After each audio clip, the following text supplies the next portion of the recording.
আচ্ছা, এখন দেখো আজকের হলো আমরা প্রাস পড়ব। তাহলে প্রাসটা আসলে কি? তাহলে কোনো বস্তুকে যদি আনুভূমিকের সাথে একটা নির্দিষ্ট কোণে নিক্ষেপ করা হয় তাহলেই সেটাকে কি বলা হবে? প্রাস। আচ্ছা দেখো, আমরা কোনো বস্তুকে যখন নিক্ষিপ্ত করি তখন আমরা দুই ভাবে নিক্ষেপ করতে পারি। দেখো কিভাবে। দেখো এটা আনুভূমিক। তাহলে এইখানে আমার একটা বস্তু আছে, এই বস্তুকে তুমি এই দিকে উপরের দিকে নিক্ষেপ করতে পারো। দেখো এই দিকে নিক্ষেপ করতে পারো, আবার একটা নির্দিষ্ট কোণে এইভাবে নিক্ষেপ করতে পারো, তাই কিনা বলো তো? আচ্ছা, তো দেখো এই প্রাসে যাওয়ার আগে আমাদের এই যে নিক্ষিপ্ত বস্তুর যে বিষয়টা, এইখানে তোমরা 9-10-এও শিখে আসছিলা। তোমার গ্যালিলিওর পরন্ত বস্তুর সূত্র মনে আছে কি? হুম। আচ্ছা, গ্যালিলিওর পরন্ত বস্তুর সূত্র হলো তিনটা। তো আমাদের দেখো, এই যে বস্তুটা যখন উপরের দিকে নিক্ষেপ করবা, উপর থেকে যখন নিচে পড়ে, এই যে ঘটনা, ওটা কি না? প্রাস না। অর্থাৎ ভূমির সাথে যদি 90 ডিগ্রি কোণ করে কোনো বস্তুকে আমরা উপরের দিকে নিক্ষেপ করি তাহলে সেটাকে শুধু নিক্ষিপ্ত বস্তু বলা হয়, ওটাকে কি বলা যায় না? প্রাস বলা যাবে না। ক্লিয়ার? আর যখন তুমি ভূমির সাথে এই 90 থেকে কি কম অথবা কি এদিকে যদি বেশিও দিতে পারো তাহলে তখন এইদিকে যাবে। তো এই জন্য বলছে যে যদি ভূমির সাথে 90 ডিগ্রি কোণে কোনো বস্তুকে নিক্ষেপ করা না হয়, না করে অন্য কোনো কোণে নিক্ষেপ করা হলে তবে বস্তুর নিক্ষিপ্ত ওই বস্তুকেই কি বলবে? প্রাস। ক্লিয়ার? আচ্ছা, তাহলে এখন আমরা তাহলে দেখো আগে আমরা এই উপরের দিকে নিক্ষিপ্ত বস্তু, যেহেতু তোমাদের 9-10-এও ছিল, তোমার এই অধ্যায়েও আছে, যে হলো তোমার কি গ্যালিলিওর পরন্ত বস্তু সূত্র। তো এখন দেখো গ্যালিলিওর পরন্ত বস্তুর সূত্রের কনসেপ্টটা কি তোমাদের ভালোভাবে ক্লিয়ার আছে? দেখো কোনো বস্তুকে যখন তুমি এখান থেকে ছেড়ে দিবা, ধরো দুটা বস্তুকে যদি আমি ছেড়ে দিই, সাপোজ ধরো ধরো এই দুটা বস্তুকে যদি আমি ছেড়ে দিই, তাহলে দেখবা কাগজটা কি করবে? পরে পড়বে, আর পেনটা কি করবে? আগে পড়বে, কি তাই না? আচ্ছা, কিন্তু এখন দেখো আমার কথা হলো আমার অভিকর্ষ ত্বরণ আমরা জানি যে জি ইকুয়াল টু হলো 9.8 মিটার/সেকেন্ড স্কয়ার, তাই কি না? আচ্ছা, তাহলে এখন দেখো এর ত্বরণ 9.8 মিটার/সেকেন্ড স্কয়ার অর্থটা কি বলতো? প্রতি সেকেন্ডের বেগ বৃদ্ধি পাবে হলো 9.8, তাই না? তাহলে এটা কি এক একটা বস্তুর জন্য এক একটা, নাকি সকল বস্তুর জন্য একই? সকল বস্তুর জন্য কি একই? তার মানে দেখো আমার এই কাগজটাও প্রতি সেকেন্ডে 9.8 মিটার/সেকেন্ড বেগ প্রাপ্ত হবে, এই পেনটাও আমার কি হবে? একই বেগ প্রাপ্ত হবে কিনা বলো তো? তাহলে দুটো একসাথে পড়ার কথা ছিল না? তা কি পড়ে? তা কিন্তু আমরা পড়তে দেখি না কেন? ঠিক এই কনসেপ্টটাই গ্যালিলিওর মাথাতেও কাজ করছিল, কারণ গ্যালিলিও যখন এটার আবিষ্কারের জন্য এটা তো আপেল থিওরি আছে, বুঝতে পারছো? তো আসলে তারা তো আপেল প্রধান দেশে জন্মগ্রহণ করছে, আর আমরা কি কাঁঠাল প্রধান দেশে জন্মগ্রহণ করছি, এই হলো বিষয়। তো কাঁঠাল তো আর চামড়া ছিলে তুমি খাও না, নাকি? তো এখন দেখো উনি ওই ছাদে হাঁটতেছিলেন ওই সময় তার বাসার, আর এই দেখবা এখন তো অনেকে আপেলের ছাল টাল খায়, আগের মানুষ কিন্তু আপেলের ছাল খাইতো না। দেখবা কোনো বাসায় ঘুরতে গেলে দেখবা মানে ওই ছাল একেবারে কি সিলে টিলে সুন্দর করে কাটে দেয়। আর এখন আমরা কি ছালটাই খাওয়া শিখছি, যে ছালের ভিটামিন কি বেশি, তাই তো? রেকর্ড হচ্ছে না? দেখো তো একটু। আচ্ছা, তো এখন দেখো ছালের অংশটা আর এই মাঝের যে অংশটা এখনো যদি তোমাদেরকে দেওয়া হয়, তোমরা কিন্তু যেখানে বীজ থাকে ওই অংশটা কিন্তু এখন খাও না, কি করো? মাঝখানটা ফেলে দাও, তাই না? আচ্ছা, তো তখন ওই উপরে একটা সময় পেয়ারাও দেখতা মানুষ কিন্তু উপরে ছাল ছিলে খাইতো, এখন কিন্তু কি করে? ছাল ছেলে। আচ্ছা, হ্যাঁ হ্যাঁ, ধৈর্য নাই না আসলে, এখন বুঝে গেছে ছালেই কি ভিটামিনটা বেশি। আচ্ছা, তো যাই হোক, তখন এই এক হাতে সে ছালটা নিচে খাইতে খাইতে আরেক হাতেও তোমার এই যে খাওয়া শেষে এই মাঝের শ্বাস অংশটুকু আছে, তো তখন সে ছেড়ে দিছে, ওই ছাদ থেকে ফেলে দিছে আর কি। ফেলে দেওয়ার পরে দেখে শ্বাস অংশটা আগে মাটিতে পড়ে গেছে আর ছাল অংশটা পরে মাটিতে পড়ছে। তখন সে চিন্তা করলে এমনটা তো হওয়ার কথা ছিল না, যেহেতু অভিকর্ষ ত্বরণ জি 9.8 ওই ছালের উপরেও কাজ করতেছে, শ্বাসের উপরেও কাজ করতেছে, তাহলে দুটো একসাথেই পড়ার কথা ছিল। তখন তার মাথায় ঘুরলো, তাহলে হয় এখানে জি ভুল, না হলে এখানে অন্য কোনো, জি যদি ঠিক থাকে তাহলে এখানে অন্য কোনো মেকানিজম কাজ করতেছে, বুঝতে পারছো? তখন সে কি করলো, তার বাড়ির পাশে একটা গির্জা ছিল এবং সেই গির্জায় একটা বিল্ডিং এইভাবে হেলানো ছিল। তো ওই জায়গাটা এমন ভাবে মানে ফাঁকা হয়েছিল যে মনে করো চারদিক থেকে যদি ধরো এরকম কূপের মতো যদি একটা জায়গা তুমি তৈরি করতে পারো, ধরো তুমি ধরো এরকম একটা জায়গা তুমি কোনোভাবে তৈরি হলো আমাদের প্রকৃতির মধ্যেই, চারদিক থেকে জাস্ট একদিকে একটু ফাঁকা আছে যে দিক দিয়ে তুমি যাইতে পারো। যেন যে গুহাতে দেখো চারদিকে কি বন্ধ থাকে, যে কোনো একটা চিপা দিয়ে কি ঢোকা যায় আর কি, তাহলে ওই টাইপের একটা জায়গা। তো তখন এইখানে কি পরিবেশের যে বায়ু তার থেকে অনেক কম পরিমাণে বায়ু এখানে থাকবে না বলতো? আচ্ছা, তো এখন সে কি করলো, তখন এই জায়গাতে গিয়ে ওই গির্জার ছাদ থেকে কি করলো, ওই সেম ঘটনাই ঘটালো। তখন দেখে যে আগের যখন ডিফারেন্সটা কি ছিল, বেশি ছিল, এইবার ডিফারেন্স অনেক কমে গেছে, প্রায় কাছাকাছি সময়ে ভূমিতে পতিত হলো। তখন সে বুঝলো যে না, এখানে জি ঠিক আছে, তাহলে অন্য কোনো কাহিনী হইতে পারে, অর্থাৎ এইখানে কোনো বাতাস একে বাধা দিতে পারে। এখন যেটা আমাদের কাছে অনেক সহজ মনে হচ্ছে, কারণ এগুলো আমরা ছোটবেলা থেকে দেখতে শিখতে শিখতে এখন এটা আমাদের কাছে ইজি মনে হচ্ছে, তখন কিন্তু ইজি ছিল না, এটাই অনেক বিরাট বড় আবিষ্কার ছিল। তো যাই হোক, তখন সে কি করলো, এমন একটা করলো যে যেখানে বাতাস রাখবে না। তাহলে দেখো, কোনো একটা জায়গাকে যদি তুমি বাতাস শূন্য করতে চাও, তাহলে কি করবা? পাম্পার দিয়ে সারাদিন টানেও কিন্তু বাতাস সহজে বের করতে পারবা না। তাহলে বুদ্ধি কি বলতো? তাহলে যেটা করতে হবে, তাহলে আমরা একটা, ধরো যদি সেটা কি করলো, কাঁচের যদি একটা জার বানাই, ধরো বড় একটা জার বানালো কাঁচের, সেই কাঁচের জার বানানোর পরে তুমি যদি ওইখানে কি করো, তাপ দেও, আর মাঝখানে একটা রাখলা, ওই না কুপা বা বাতাস বের হওয়ার একটা, ধরো এটা পেঁয়াজ টাইপের বোতলের মুখ ঢোকা, যাই হোক যেভাবে হোক তুমি লাগালা, যেমন তোমার তারপরে তুমি তাপ দিলা, তাহলে তাপ দিবা, তখন অণুগুলার বাইরের অণুগুলার গতিশক্তি বাড়বে না? তখন সে কি করবে, ওই তোমার ওই ফাঁকা জায়গা দিয়ে বের হয়ে গেল। তাহলে আস্তে আস্তে এভাবে সকল বায়ু যখন বের হয়ে গেল, তখন সে মুখটা লাগাই দিল, বাস এয়ার টাইট হয়ে গেল। তাহলে ওর মধ্যে আর কোনো বাতাস আছে না। তখন সে কি করলো, যে একটা পালক, একবার হালকা পালক আর একটা হলো লোহার বল, সে দুটা কি করলো একসাথে ছেড়ে দিল, ছেড়ে দিয়ে হ্যাঁ, দুটা সুন্দর মতো একসাথে ভূমিতে পতিত হলো। ওইটা ধরো, হ্যাঁ না, এখানে দেখো সেটা বুঝে দিচ্ছি। না, ওর কথা ঠিকই আছে, ওয়াশার লাগানো থাকে। ধরো এখানে একটা দণ্ড আছে, তাহলে এই দণ্ডের উপরে তুমি হলো পালক দিলা, আর এখানে একটা গিনি দিলা, দেখো দুটোর উচ্চতা সেম উচ্চতায় রাখছি না, দেখো তো সেম উচ্চতায় রাখছি কিনা, বাস। তাহলে এখানে তুমি ওয়াশার সিস্টেম করলা, যাতে ঘোরানো যাবে, কিন্তু বাতাস কি হবে না, পাস হবে না কোনোভাবেই, বুঝতে পারছো? তাহলে এখন এটাকে যদি তুমি চট করে ঘুরে দাও, দুইটা বস্তু একসাথেই পড়বে না? আচ্ছা, দেখ এর কোনো লক টক ছিল, দেখাচ্ছে একটা ভিডিও আছে, তো লকটা যদি আমরা খুলে দিই, খুলে দেওয়ার পরে সে তখন দেখলো যে এই পালকের ভরটা অনেক অল্প, সে পালক ভূমিতে পড়তেও যত সময় নিল, আর এই লোহার যে বল এর ভরটা বেশি ছিল, এও ভূমিতে পড়তে ঠিক একই সময় নিল। তখন সে বুঝলো যে না, তাহলে আমাদের জির আবিষ্কার ভুল না, ঠিক আছে। তাহলে এইখান থেকে সে প্রথম সূত্রের উপনীত হলো, সেটা কি, যে এই কোনো তার বস্তু একের অধিক, কারণ তুমি যখন এটা প্র্যাকটিক্যাল করবা তখন মিনিমাম কয়টা বস্তু নেওয়া লাগবে? দুইটা, কারণ একটা দিয়ে তার প্র্যাকটিক্যাল হবে না। তাহলে দুটি ভিন্ন ভরের বস্তুকে সে যদি এই তোমার এই বায়ুশূন্য স্থানে এই একই উচ্চতা থেকে ছেড়ে দেয়, তাহলে প্রত্যেকটা বস্তু সমান সময়ে সমান দূরত্ব অতিক্রম করবে। তো দেখো, আমরা এর একটা প্র্যাকটিক্যাল দেখি। আচ্ছা, আমাদের দেখো এখানে একটা গিনি আর হচ্ছে হলো কি, দেখো পালক, দেখো একটা দেখো কত জোরে পড়ছে, আর দেখো অনেক পরে পড়তেছে না। তার মানে এইখানে তাহলে কি আছে, বায়ু আছে, বায়ু শূন্য না, এটা দেখো অনেক পরে পড়লো, এইটা ঘটনা। এখন এরা এটাতে কি করবে, যে এইখান থেকে বাতাসগুলোকে বের করে নিবে কোনো একটা প্রসেসে। হ্যাঁ, কোয়ালিটি ভালো না, দাঁড়াও।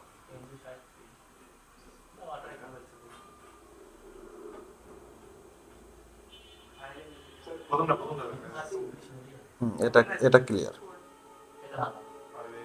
শুধু ভালো না, অনেক ভালো এটা।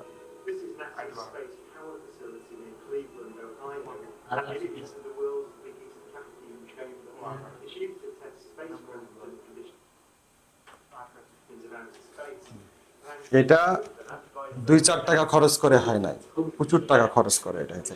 এই পুরো জায়গাটাকেই এরা কি করে, বায়ু শূন্য করে। তাহলে বায়ু শূন্য করার জন্য অবশ্যই এটাকে কি করতে হয়, হিট দিতে হয়, বা কোনো বায়ু পাম্পার দিয়ে বায়ুগুলোকে কি করে নেওয়া লাগে, বের করে নেওয়া লাগে। এটা নাসা থেকে, হ্যাঁ। এর মধ্যে দেখবা যখন বাতাসটা বের করে নিবে, তখন এই ব্যক্তিটা এইখানে আর থাকবে না, এ বের হয়ে যাবে। কেন বলো তো? কারণ হচ্ছে হলো, ও যদি ওখানে থাকতো, খালি সেটার জন্য না, আরেকটা ধরো আমি ওই অক্সিজেন বাইরে থেকে নিয়ে থাকতো, ওই যে আমাদের রক্তের যে প্রেসার, তখন বায়ু তো আর থাকবে না। আমাদের যদি পরিবেশে বায়ু না থাকে, তাহলে আমরা এখানে এভাবে থাকতে পারবো না, রক্তের প্রেসার আমার বাস্ট হয়ে যাবো বোমের মতো, বুঝতে পারছো? আমাদের বাহির চাপ কত? 10, 13, 25 প্যাসকেল। ওই পরিমাণ চাপ আমাদের শরীরে বাহির থেকে দিছে। আর রক্ত তাহলে কি ওই পরিমাণ চাপ ক্রিয়েট করার কারণে আমরা কি থেমে আছি? তার থেকে বেশি হলে কি হবে? ওই যে বাতাস বের করে ফেলছে বললাম না, ওইভাবে অত কিছু করবে, ওই কাঁচের মধ্যে করছে, ধরো ছোট একটা কাঁচ প্লেট নিয়ে সেখানে করছে। দেখো ওই আগের যে বিষয়টা, এটা আগে পড়লো, তারপরে তোমার হলো ফেদারটা পড়বে। লোহার ওয়েট দেখছো কত জোরে পড়ছে? বুঝতে পারছো? ওটা বোঝানোর জন্যই দিছে যে এই লোহার ভরটা কত বেশি। এই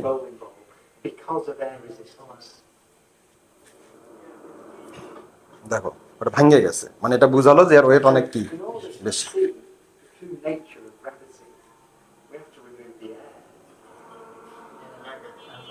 এই যে মেশিনটা অন করলো না, এখান থেকে সকল বাতাস এখন সে কি করবে? বের করে দেবে।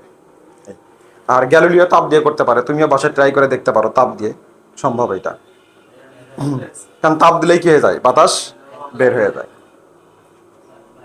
তোমাদের একদিন প্র্যাকটিক্যাল দেখাবো নি, ওই দেখবা বাসায় এই গ্লাসের মধ্যে আগুন জ্বালাই দিয়ে দেখবার ভেতরে বাতাস বের হবে, পানির মধ্যে ছেড়ে দেবা, পানি দেখবা অটোমেটিকলি উপরে উঠে গেছে। ওটা বায়ু চাপের পরীক্ষা, আমার ইউটিউবেও চ্যানেলেও দেওয়া আছে, দেখবা।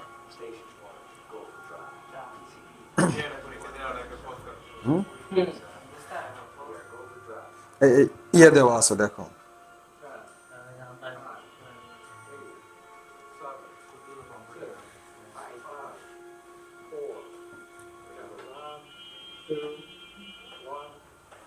দেখবো ওখানে একটা লক থেকে ছেড়ে দেয়, দেখো এখানে একটা লক আছে না, দেখো এই যে দুটা চিমটা ছিল, যখন প্রেস করে দুটা চিমটে একসাথে খুলে যায়। বুঝতে পারছো? এই একসাথেই পড়বে দুটা, ওই দেখো সেম, আগ পাশ হবে না। এটা স্লো মোশনেই করছে, এখানে এত আসতে না। প্রতি সেকেন্ডে 9.8 মিটার পার সেকেন্ড কি হবে? বেগ বাড়বে।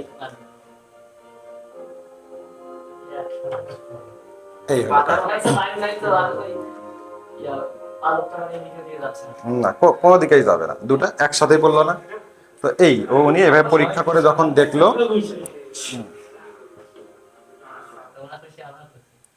বুঝতে পারছো ঘটনা?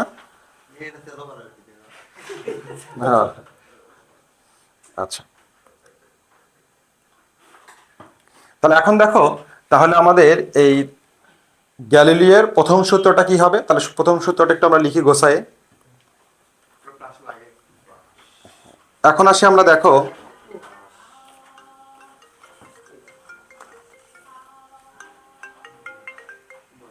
হ্যালো, আমি তো পড়াচ্ছি। না না, বলেন। আচ্ছা, তাহলে বস্তুটা প্রথমে আমরা কি ধরলাম? দেখো তো স্থির অবস্থান, তাই না? আচ্ছা, তারপরে এখানের যে উচ্চতা, দেখো তো দুটা বস্তু আমার একই উচ্চতায় কিনা? দুটা বস্তু আমার একই উচ্চতায়। আচ্ছা, তাহলে এখন দেখো তো এইখানে কোনো বাধা আছে? তাহলে কি বলতো? বাধাহীন। বাধাহীন। আচ্ছা, তাহলে আমাদের দেখো এইখানে আমাদের এই তিনটা কথা আমার সূত্রের মধ্যে থাকতেই হবে, নইলে আমার পরন্ত বস্তুর সূত্র হবে না। ক্লিয়ার? তাহলে এই তিনটা কথা ছাড়া কিন্তু কি হবে না? তোমার সূত্র হবে না। তাহলে এখন লিখে ফেলো গ্যালিলিওর পরন্ত। ও, এখানে আরেকটা জিনিস বলি, আমাদের গ্যালিলিওর পরন্ত বস্তু বলা হয়, কিন্তু পরন্ত বস্তু আর মুক্তভাবে পরন্ত বস্তুর মধ্যে কিন্তু পার্থক্য আছে। আসলে গ্যালিলিওর পরন্ত যে বস্তু, এটা কিন্তু শুধু পরন্ত বস্তু না, এটা কি মুক্তভাবে পরন্ত বস্তু। দেখো আমি এই বস্তুটাকে যদি ছেড়ে দেই, তাহলে এটাকে তুমি কিন্তু মুক্তভাবে পরন্ত বস্তু বলতে পারবা না, এটাকে শুধু পরন্ত বস্তু বলতে হবে। ক্লিয়ার? তো যাই বইয়ে লেখা আছে যে গ্যালিলিওর পরন্ত বস্তুর সূত্র, অনেক বইয়ে লেখা আছে দেখছি। আসলে এখানে বলা উচিত গ্যালিলিওর মুক্তভাবে পরন্ত বস্তুর সূত্র। কারণ দেখো গ্যালিলিও যে পরীক্ষাটা করছে, সেই পরীক্ষাটা কিন্তু পড়তেছে, কিন্তু সেই পড়াটা কিন্তু শুধু পড়া না, সেটা কি মুক্তভাবে পড়া। কারণ এই যে এটাও তো পড়া, তা এই পড়াকে কি তুমি মুক্তভাবে পরন্ত বস্তু বলবা? তাহলে এটা কি শুধু পরন্ত বস্তু। ক্লিয়ার? আচ্ছা, তাহলে আমরা প্রথম সূত্রে চলে যাই। দেখো প্রথম সূত্র,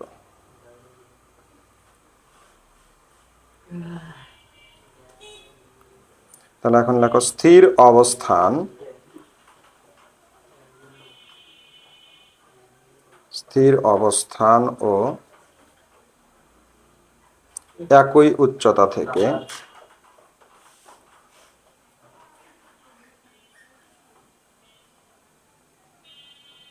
বিনা বাধায়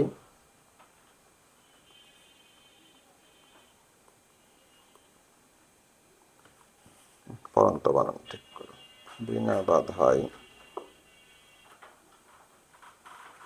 পরন্ত সকল বস্তু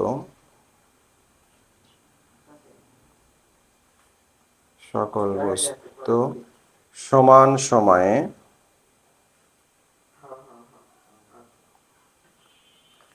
সমান দূরত্ব অতিক্রম করে।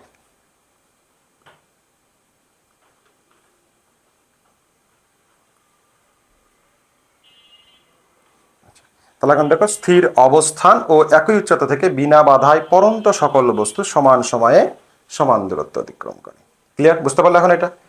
আচ্ছা, অনেকে কি করে জানো, এই যে বিনা বাধায় মুক্তভাবে পরন্ত বস্তু লেখে। বিনা বাধা মানেই তো মুক্তভাবে পরন্ত বস্তু, এইভাবে লেখা যাবে না। হয় বিনা বাধা লিখবা, না হলে কি লিখবা, শুধু মুক্তভাবে পরন্ত বস্তু লিখবা। ক্লিয়ার? এটা গেল আমাদের প্রথম সূত্র। এখন আসা হলো দ্বিতীয় সূত্রে।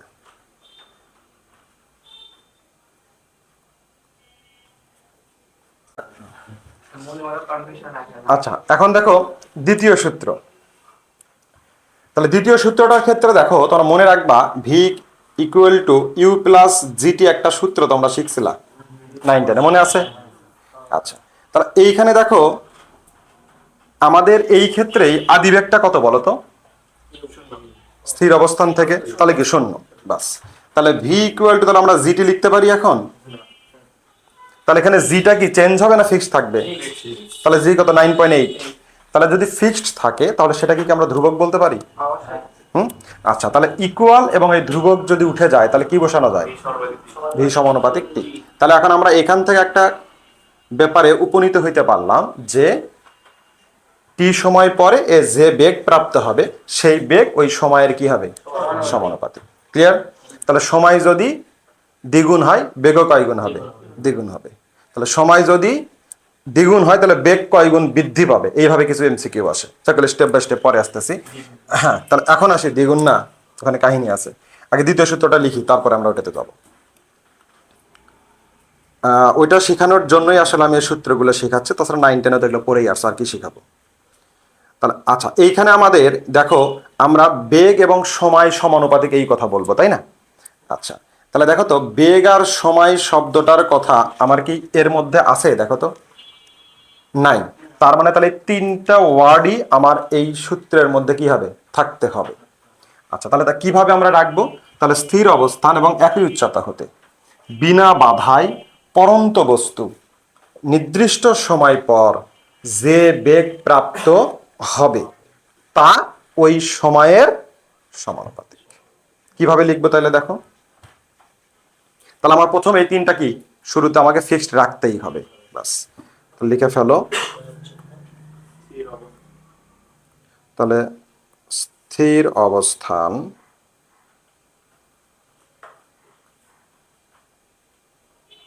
ও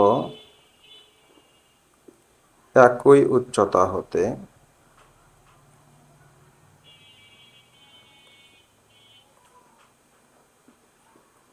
বিনা বাধায়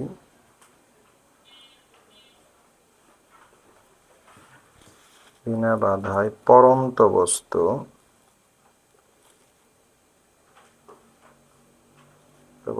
একটা নির্দিষ্ট সময়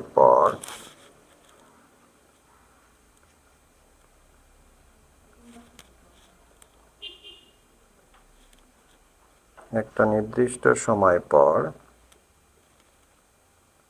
যে বেগ প্রাপ্ত হয়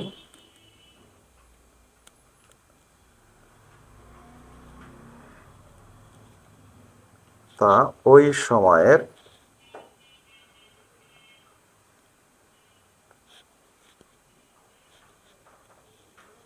সমানুপাতিক।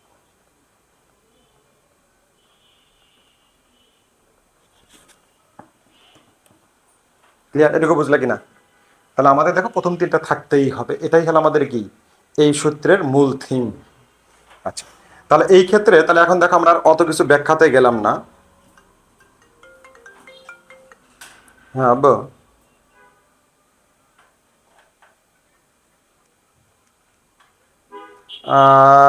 ওটা তো আমার ক্লাস শেষ করে দেওয়া লাগবে। কেন, কার জন্য?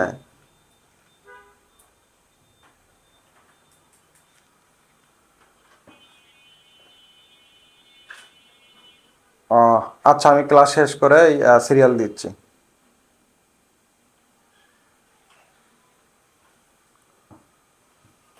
আচ্ছা, তাহলে বেগ প্রাপ্ত হয় তা ওই সময়ের সমানুপাতিক। ক্লিয়ার এটুকু? আচ্ছা, তাহলে এখন দেখো আমরা কি লিখতে পারি, তাহলে দেখো ভি সমানুপাতিক টি কেমনে আসছিলাম একটু আগেই তো আলোচনা করলাম। তাহলে এটা যদি ব্যাখ্যা করতে চাও তাহলে এইভাবে লিখবা যে যদি তোমার হচ্ছে হলো টি সময় পর বেগ কি হয়, ভি হয়, তাহলে সূত্র মতো আমরা লিখতে পারি ভি সমানুপাতিক কি, টি। যেহেতু 9-10-এ পড়ে আসছে, এগুলো ব্যাখ্যাতে গেলাম না, কারণ এগুলো ব্যাখ্যা আসবে না তোমাদের ওইভাবে। তোমাদের এখানে কিছু এমসিকিউ আসে, আর কিছু ম্যাথ আসতেও পারে, নাও পারে, তবে এমসিকিউটা আসে। তাহলে সেই এমসিকিউগুলো কি টাইপের হয় দেখো। দেখো, যদি টি1 সময়ে বেগ ভি1 এবং টি2 সময়ে বেগ ভি2 হয়, তাহলে আমি একটু শর্টকাটে লিখতেছি। তাহলে ভি1 সমানুপাতিক টি1 লেখা যায়। আচ্ছা, তাহলে এখন দেখো ভি1 ইকুয়াল টু কে টি1 সমানুপাতিক উঠে গেলে একটা ধ্রুবক আসে। তাহলে এখন দেখো তুমি লিখতে পারো ভি1 ভাগ হলো টি1 ইকুয়াল টু হলো কে। আর বলতে পারো স্যার এত সহজ জিনিস শেখানোর কি দরকার? একটু পরে বুঝবা যে এত সহজ জিনিস থেকে কিভাবে এমসিকিউ গুলো আসে। আচ্ছা, তো এটা 1 নম্বর সমীকরণ দাও। আচ্ছা, এখন আসো তাহলে আবার, তাহলে এখন ভি2 সমানুপাতিক হলো টি2। তাহলে ভি2 ইকুয়াল টু হলো কে টি2। তাহলে অতএব কে ইকুয়াল টু হলো ভি2 ভাগ হলো টি2। আচ্ছা, তাহলে এখন দেখো তো আমরা জানি দুটা সমীকরণ থেকে কে এর মানও বসাই দিতে পারো, বা বলতে পারো ডান ডান সমান হলে বাম বাম কি হয়, সমান হয়। তাহলে এই শর্তে তাহলে এখন, বা এটাও লিখতে পারো 1 ও 2 নং সমীকরণ হতে পাই, 1 ও 2 নং সমীকরণ হতে পাই ভি1 ভাগ টি1 ইকুয়াল টু ভি2 ভাগ টি2, তাই না? আচ্ছা, তাহলে আমরা আর যদি রিপ্লেসমেন্ট করি, তাহলে ভি2 ভাগ হলো ভি1, এটুকু বোঝা গেল? আচ্ছা, তাহলে এখন যদি বলি আমরা সময় দ্বিগুণ করলে বেগ কয় গুণ হবে, সময় 3 গুণ করলে বেগ কয় গুণ হবে, তো এইখান থেকে আমরা তখন কি করব, ক্যালকুলেশন করতে পারবো। তাহলে কি রকম দেখো, তোমাকে বলা হলো সময় দ্বিগুণ করা হলে, সময় দ্বিগুণ করা হলে বেগ কত গুণ হবে।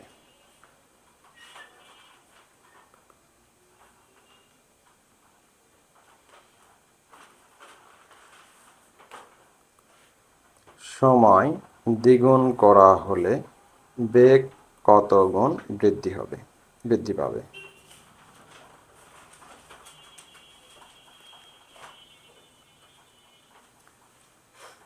সময় দ্বিগুণ বৃদ্ধি করা হলে, বৃদ্ধি করা হলে বেগ কত গুণ হবে। সময় দ্বিগুণ বৃদ্ধি করা হলে বেগ কত গুণ বৃদ্ধি হবে, বৃদ্ধি পাবে। আচ্ছা, দেখো এর মধ্যে কিছু ট্রিক্স আছে, এখানে 4 গুণ 5 গুণ দিয়ে দিতে পারে। হ্যাঁ, আচ্ছা, প্রথমে হচ্ছে দেখো সময় দ্বিগুণ করা হলে, তার মানে সময় দ্বিগুণ আগে ছিল কি তোমার টি1 ইকুয়াল টু টি ধরে নিলাম, বা টি1 ছিল, তাহলে সেই সময় কেন কি করলা, তাহলে টি2 ইকুয়াল টু কত হবে, 2t1। আচ্ছা, তাহলে এখন আসে আমাদের দেখো 1 নাম্বারটা। তাহলে টি1 ইকুয়াল টু আমরা যদি টি হয়, তাহলে টি2 ইকুয়াল টু 2t হবে কিনা বলো তো আগে সেটা। বাস, তাহলে এখন যদি আমরা 2 নম্বর সূত্র ইউজ করি যে ভি2 ইকুয়াল টু হলো টি2 ভাগ হলো টি1 ইন্টু হলো কত ভি1, তাই না? তাহলে আমার টি2 ইকুয়াল টু কত 2t, আর টি1 ইকুয়াল টু কত টি ইন্টু হলো কত ভি1। তাহলে তো কত দ্বিগুণ হয়ে গেল না? তাহলে মুখে মুখেও করতে পারি, তাই না? তাহলে 2v1। তাহলে আমরা জানি সময় দ্বিগুণ হলো বেগও দ্বিগুণ হবে, কারণ আমরা জানি ভি সমানুপাতিক টি, এই শর্তে এটা আমরা ইজিলি বলতে মুখে মুখে বলতে পারি। কিন্তু আমাদের এইখানে বলা আছে দেখো সময় কত গুণ বৃদ্ধি পাবে বা সময় কত বৃদ্ধি পাবে। তাহলে এখন দেখো তুমি এইখানে সরি বেগ কত বৃদ্ধি পাবে, তাহলে বলছি কত বেগ বৃদ্ধির কথা বলছি, বেগ কত হবে সেটা বলি নাই। বেগ যদি বলে কত তাহলে কত 2v1, তাহলে বৃদ্ধি কতটুকু হলো শুধু v1, তাহলে বেগ বৃদ্ধি পাবে হলো v1। এইটুখান বুঝলে কিনা আগে সেটা বলো।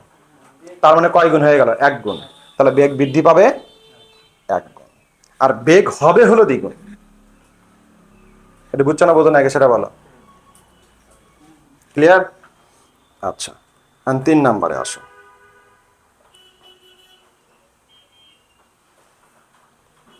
3 নম্বরে বলছি আমরা সময় দ্বিগুণ বৃদ্ধি করা হলো।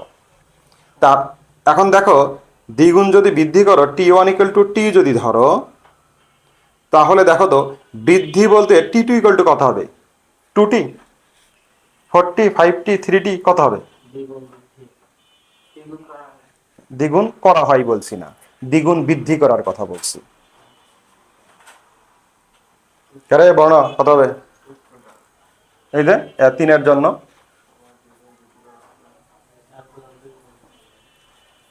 t2 মান কত হবে 2t। 2t হলে কি দ্বিগুণ বৃদ্ধি পায়? 3t, 3t থেকে t বাদ দিলে কয় গুণ হয়? দ্বিগুণ। তাহলে আমি দ্বিগুণ বৃদ্ধির কথা বলছি। তাহলে যখন দ্বিগুণ বৃদ্ধি বলবা তখন কি 3t হবে না? প্যাচটা হলে এই জায়গাতে, মানে এটুকু বুঝলে কিনা আগে সেটা বলো। কিন্তু 2t মানে দ্বিগুণ হলে শেষে 2t, দ্বিগুণ হলে 2t, দ্বিগুণ আমি বৃদ্ধির কথা বলছি। তাহলে একটার থেকে তাহলে 2 বেশি হবে, তাহলে কত 3t হবে। বাস, তাহলে আমাদের t2 = তাহলে কত হবে 3t। বাস, এখন তুমি অঙ্কতে আসো। তাহলে এখন আসো, তাহলে v2 = হলো t2 ভাগ হলো t1 ইন্টু হলো কত v1। তাহলে তোমার এখন দেখো t2 হলো কত 3t ভাগ হলো t1 = t ইন্টু হলো v1, তাহলে কাটা, তাহলে কত হলো কত 3v1। তার মানে যদি বলে বেগ কয় গুণ হবে, বৃদ্ধি কিন্তু না, বেগ কয় গুণ হবে, যদি বেগ দেখো কত গুণ হবে তাহলে কত গুণ হবে 3 গুণ। তাহলে দেখো আমরা যদি সময় দ্বিগুণ বৃদ্ধি করি বেগ হবে হলো 3 গুণ। এটুকু বুঝলা কিনা? আচ্ছা, 4 নম্বর কিন্তু বলছে বলতো কত গুণ বৃদ্ধি পাবে, তাই বলছি না বলো তো। আচ্ছা, যদি কত গুণ যদি বৃদ্ধির কথা বলি তাহলে 3v1 আর আগে ছিল কত বলো তো v1, তাহলে কত বৃদ্ধি কত হলো দ্বিগুণই হলো। তাহলে এখন দেখো আমাদের 2v1, তাহলে বৃদ্ধি, তাহলে সময় দ্বিগুণ বৃদ্ধি করলে বেগও বৃদ্ধি পাবে কয় গুণ দ্বিগুণই, কিন্তু বেগ কত গুণ হবে সেটা যদি হয় তাহলে সেটা কত হবে 3 গুণ। বুঝলা কিনা? কাজটাকে বুঝতে পারছো? এই আমার কাছে আফসা আফসা থাপ্পড় লাগামো রে, বুঝুনি কই সেটা বলো। আফসা আফসা বুঝনে যে লাভ নাই, বুঝনি কই সেটা বল।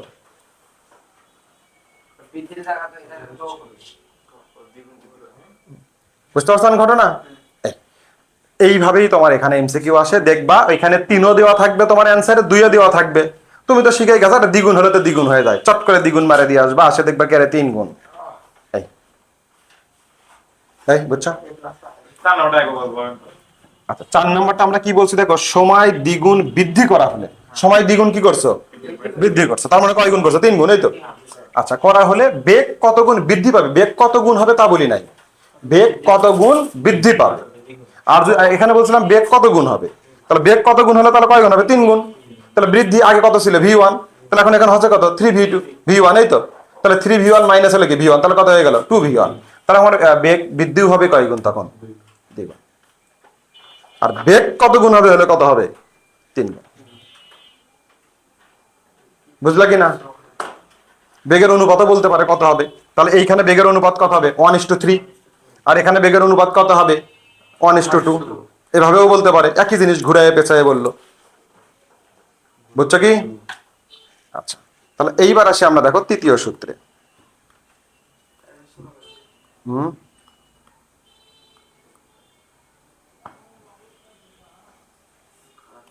আমরা এটা 9-10 বাহানা দিয়ে এটা ছাড়ে চলে যাই, আছে কিছু শেখার?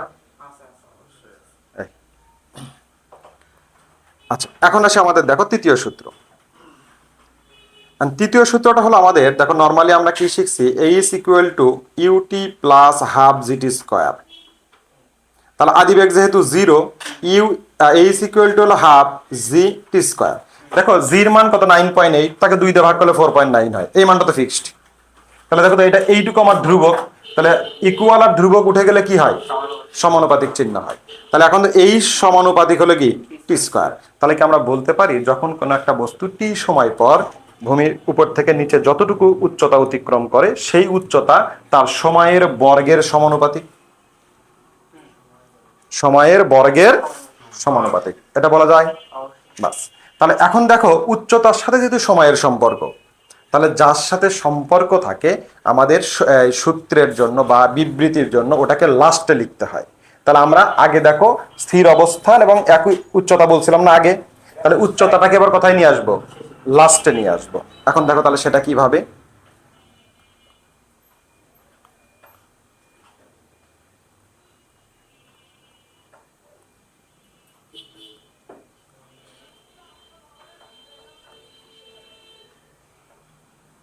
ও এখানে আরেকটা জিনিস তোমাদেরকে একটু বলি, দেখো তোমরা এইখানে যে ভুলটা করো, এই যে স্থির অবস্থান আছে না, এই অবস্থানের জায়গায় অবস্থা লেখো, যে স্থির অবস্থা ও একই উচ্চতা থেকে। অনেকেই দেখছে এই কাজটা করছো, করো খাতায় আমি দেখি। অবস্থা মানে কি বলতো? একই, একই হলো অবস্থা মানে এক।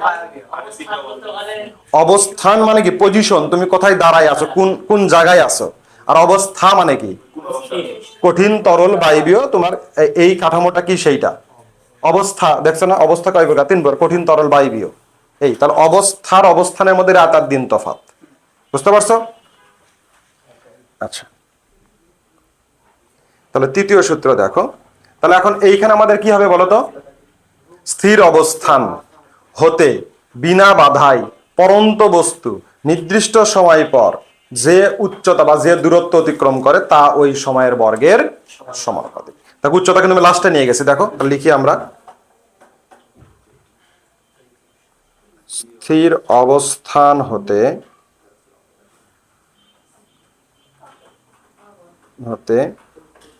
বিনা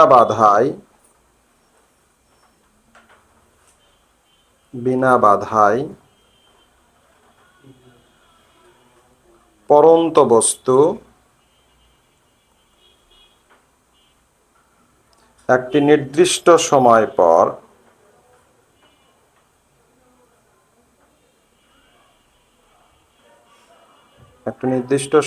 পর যে দূরত্ব অতিক্রম করে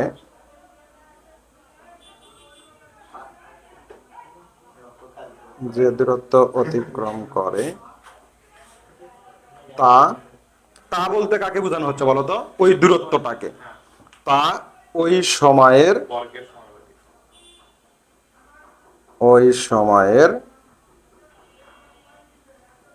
বর্গের সমানুপাতিক।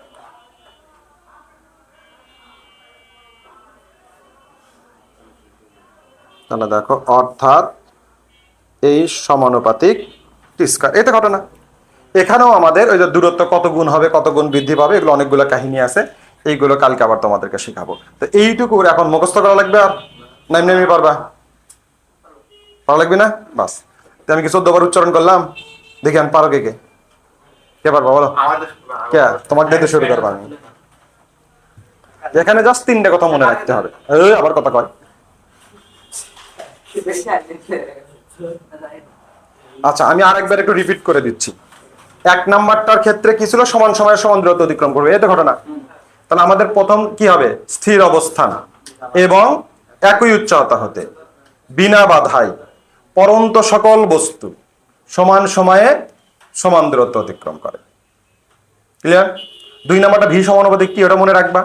তাহলে এখানেও তাহলে যেহেতু ভি আমাদের আগের ওই 3টার মধ্যে ছিল না, সুতরাং কি লাস্টে উচ্চারণ করার কোনো বিষয় নাই। তাহলে আমরা কিভাবে উচ্চারণ করব? স্থির অবস্থান এবং একই উচ্চতা হতে বিনা বাধায় পরন্ত বস্তু টি সময় পর বা একটা নির্দিষ্ট সময় পর যে বেগ প্রাপ্ত হয় তা আমাদের ওই বেগ তা ওই সময়ের সমানুপাতিক।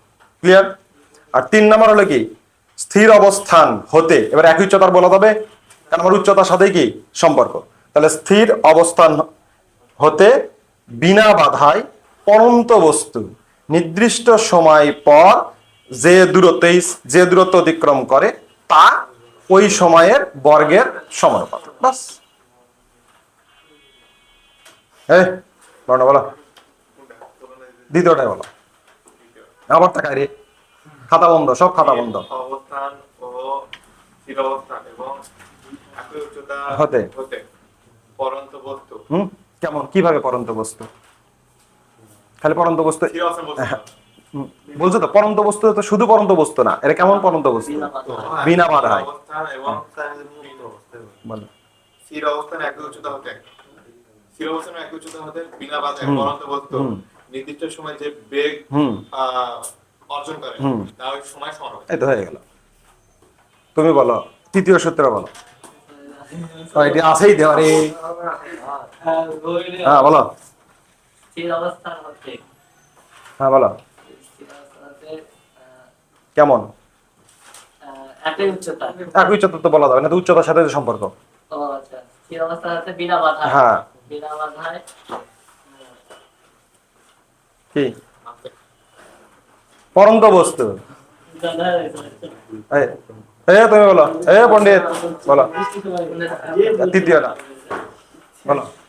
স্থির অবস্থান হতে বিনা বাধায় পরন্ত বস্তু হ্যাঁ। একই সময়ে একই সময় নির্দিষ্ট সময়। নির্দিষ্ট সময় পর যে দূরত্ব হ্যাঁ হ্যাঁ। তা ওই সময় সমান। তা ওই সময়ের বর্গের সমান। এই তো বলো, তৃতীয়টাই বলো। স্থির অবস্থান থেকে বিনা বাধায় একই সময়ে যে দূরত্ব, একই সময় না, নির্দিষ্ট সময় পর। নির্দিষ্ট সময়ে যে দূরত্ব অতিক্রম করে তা ওই সময়ের বর্গের সমান। এই তো সহজ। প্রথম সূত্রে কে বলতে পারবা? বলো, তুমি বলো। স্থির অবস্থান থেকে